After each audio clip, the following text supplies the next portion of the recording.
Jarir bin Abdullah ఆయన తన బానిసనకు market వెళ్ళి ఒక గుర్రాన్ని కొనుక్కురా, ఆ జాతి గల గుర్రం తీసుకువచ్చారు.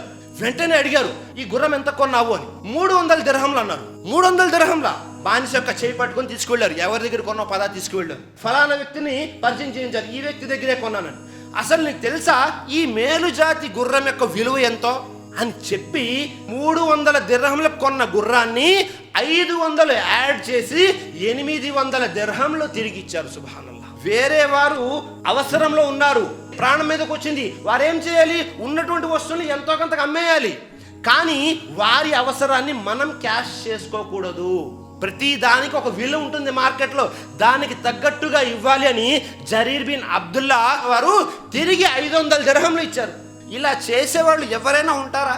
వీరు సహాబాలు చూడండి ఎలా చేశారు.